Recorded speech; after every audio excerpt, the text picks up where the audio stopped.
আমাকে জনগণ মনে হয় কিনা, এটা আপনাকে প্রশ্ন, যে আমাকে জনগণ মনে হয় কিনা। আমি এখন ভোট চাচ্ছি না সংস্কার ছাড়া।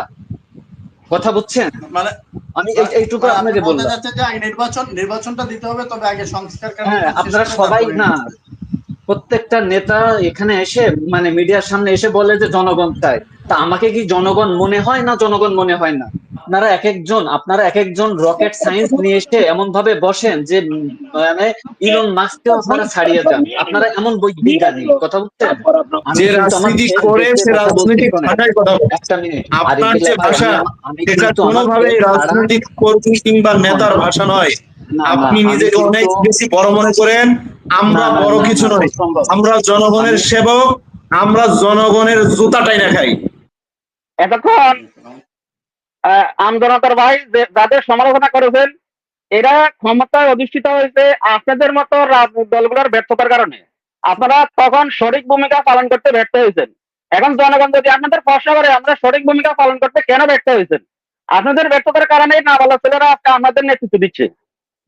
আর বিএনপির কথা বলবো, শুধু এই ভিপি নূর নয়, এই গত 2 দিন আগে কচুয়া চাঁদপুরে জামাতের প্রার্থীর উপর আক্রমণ হয়েছে, হান্নান মাসুদের উপর আক্রমণ হয়েছে। এখন বোঝা যাচ্ছে যে বিএনপি প্রতিপক্ষকে মনে হয় সহ্য করতে পারতেছে না। এখন আপনি যদি প্রতিপক্ষ রাজনৈতিক দলের সাথে যদি সহাবস্থান না করেন, তো জনগণের কাছে আপনি কি জবাব দিবেন যখন নির্বাচন চাইতে যাবেন? আর আরেকটা বিষয় হচ্ছে, বিএনপি যারা এতদিন ইউনূস সাহেবের বিরুদ্ধে এত রকম খারাপ কথা বলেছেন নির্বাচন দিতেই হবে, এখন নির্বাচন তো দিবেন, নির্বাচন কমিশন কি এখনো ঠিক হয়েছে? আপনারা কি বলেছেন যে এই কমিটি বা এই প্রশাসন ঠিক করেন? একবারও তো আপনারা বলেন না, শুধু নির্বাচনের কথা বলেছেন। এখন সংস্কার না করে যদি নির্বাচন হয়, তাহলে আপনারা কি জিততে পারবেন যে প্রশাসন রেখে গেছে শেখ হাসিনা? এবং আপনারা যেভাবে নির্বাচনের কথা বলেন, আমাদের নিজেদের তো ঠিক নাই। আমরা নিজেরা ঠিক হন, নিজেদের চরিত্র পরিবর্তন করেন এবং জনগণের কাছে নিজেদের চরিত্র ভালো সম্পর্কে তুলে ধরেন। কারণ আমাদের নিজেরা তো মারামারি করেন, প্রতিপক্ষের সাথেও মারামারি করেন, তাহলে জনগণ আপনাদের কাছে কি মেসেজ দিবে? ধন্যবাদ আপনার সবাইকে। জি, ধন্যবাদ। জসিমউদ্দিন। আসসালামু আলাইকুম। মনির ভাই, আমাকে শুনতে পাচ্ছেন?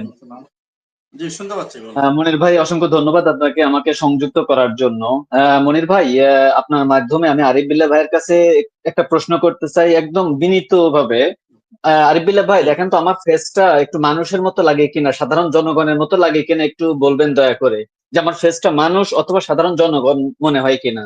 আমার এই ফেসটা একটু দেখে রাখেন।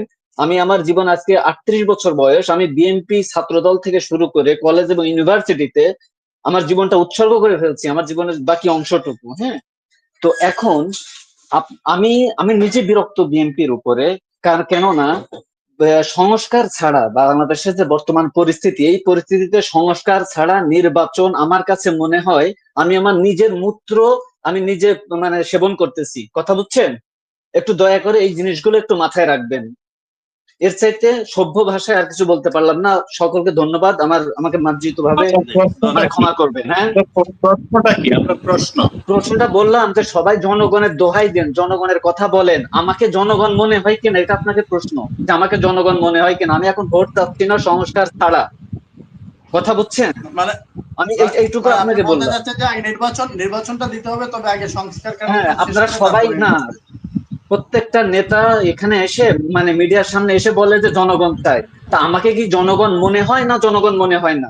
মানে মানুষ কাকে জনগণ বলবেন আপনারা, এই প্রশ্ন, যে জনগণটা আপনারা কাকে বলবেন? আমি তো একজন সাধারণ মানুষ, আমার কথার মূল্য নেই? আপনি কি আপনার পরিবারের ভোট দিয়ে, খালি আপনি এবং আপনার পরিবারের ভোট দিয়ে আপনি ক্ষমতা যেতে চান, না আমার মতো একজন মানুষের ভোট আপনার প্রয়োজন আছে? এটা একটু অবশ্যই বলবেন। প্রয়োজন।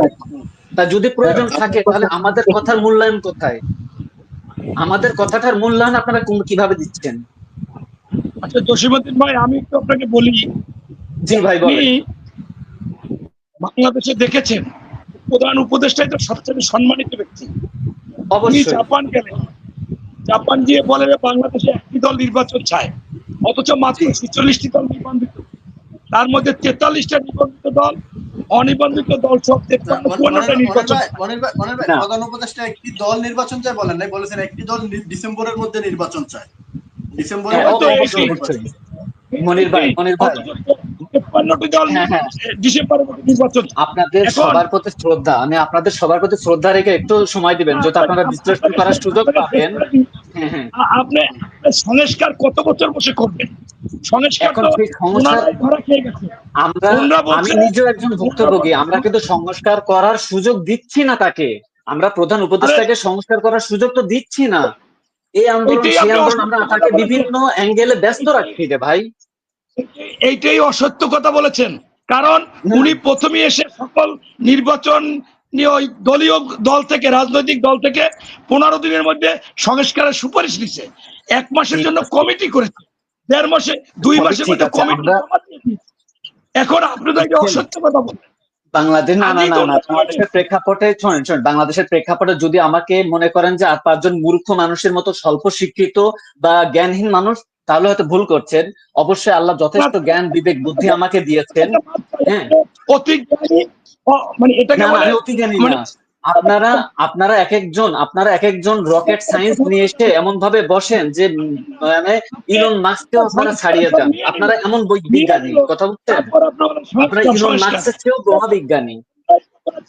আসিফ নজরুল সাহেব বলেছে, ওই আরো কয়েকজন উপদেষ্টা বলেছে যে আমরা সব সুপারিশ পেয়েছি, রাজনৈতিক দলের সাথে 7 দিন থেকে 15 দিনের মধ্যে আলাপ আলোচনা করে প্রজ্ঞাপন জারি করবো। ঠিক আছে, সেইখানে আমি শোনেন আর আপনার বলেন হ্যাঁ একটা মিনিট মনির ভাই, না শোনেন, আমরা সবাই যদি সহযোগিতা করি, যেটা 6 মাসের কাজ সেটা কিন্তু আমরা 1 মাসে তার দিয়ে আদায় করে নিতে পারি, আমরা সবাই মিলে যদি সহযোগিতা করি। আপনার ওনাদের কথা তো হয়ে গেছে, এখন উনি যদি কয় আপনার কিছুই হয় নাই, তাহলে এটা তো আমাদেরকে আমরা হলে আপনি হলে উচ্চশিক্ষিত জ্ঞানী, না এখন আপনারা রকেট সায়েন্স করে এখানে আসছেন, ঠিক আছে।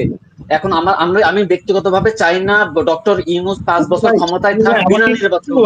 আমরা চাই এই যে প্রবাসী ভাই যিনি প্রশ্ন করেছেন, আমি বলি শুনেন, আপনি কি গণতান্ত্রিক প্রক্রিয়া বিশ্বাস করেন?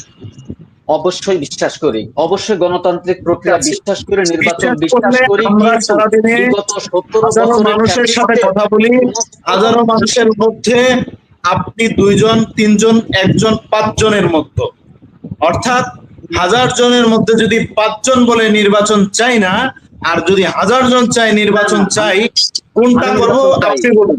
আমি নির্বাচন চাই, তবে এই মুহূর্তে চাই না সংস্কার ছাড়া। 1000 মানুষের মধ্যে যদি 995 জন নির্বাচন চায়, আর 5 জন যদি বলে আমি নির্বাচন চাই না, দেরিতে দরকার, কোনটা করবে দেশ, কোনটা হবে? অনলাইন লাইভে আছেন আপনি, একটুখানি এখানে দেখবেন যে আপনার সংস্কার চায় না নির্বাচন চাই, এই মুহূর্তে এখনই তার প্রমাণ পাবেন। বারবার বলি আমরা সংস্কার চাই, আমরা সংস্কারের জন্য সময় দিয়েছি। এই 10 মাসে ইউনূস সাহেব কোন সংস্কার করেছে? আর আপনি বললেন আপনি ছাত্রদল করেছেন, বিএনপি করেছেন।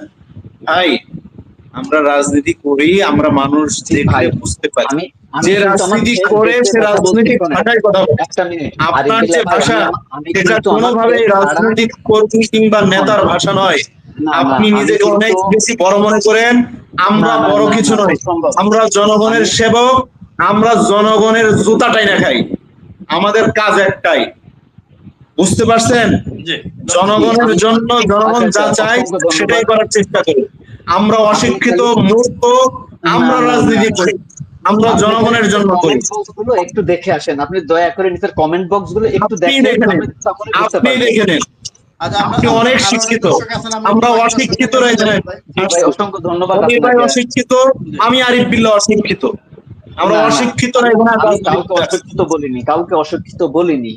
আপনি অনেক শিক্ষিত, আপনি অনেক বড় রাজনীতিবিদ।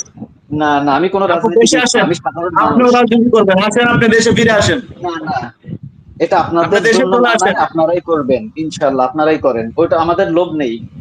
ধন্যবাদ ভাই, আপনারা চলে আসেন। না আমরা রাজনীতি করবো, আমাদের সাথে আপনারা করবেন।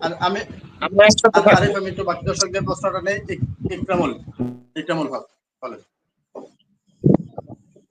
আসসালামু আলাইকুম সাগর ভাই, উপস্থিত সকল সরি ভাই, এনামুল হক মনির ভাই সঞ্চালক, এবং যারা এখানে বিজ্ঞবান আলোচক আছেন সবাইকে আমার সালাম, আসসালামু আলাইকুম। আমার প্রশ্ন হচ্ছে, জাতীয় পার্টি যে মাহমুদ সাহেবের কাছে, উনি তো এখানে নেই, আপনি প্রশ্ন উত্থাপন করবেন যে বিগত আওয়ামী লীগ সরকারের সাথে তারা তো হঠাৎ করে তাদের আওয়ামী লীগকে ক্ষমতায় রাখার জন্য তারা সবগুলো নির্বাচনকে বৈধ নির্বাচন বলছে, এখন তারা কি জাতির উদ্দেশ্যে কি কোনো ক্ষমা চেয়েছে কিনা, তাদের কি ক্ষমা চাওয়া কি জরুরি কিনা? এখন তারা যে 2026 সালে যে নির্বাচন হবে, আমরা মনে করি ক্ষমা ফেব্রুয়ারি তারা মাসে। মাফ করবেন কিনা, এটা হলো বড় প্রশ্ন। হ্যাঁ, এটাই তো, মানে তারা কি জাতির কাছে ক্ষমা আপনারা চেয়েছে ক্ষমা কিনা? করবেন কিনা মামুন ভাইদেরকে? জি, তারা জাতির কাছে ক্ষমা চেয়েছে কিনা, এবং তারা কি 26 সালে যে ফেব্রুয়ারিতে নির্বাচন হওয়ার আশা আছে, ফেব্রুয়ারিতে সম্ভবত, এই নির্বাচনে তারা কি পার্টিসিপেট করবে কিনা, এই প্রশ্নটা রাখবেন।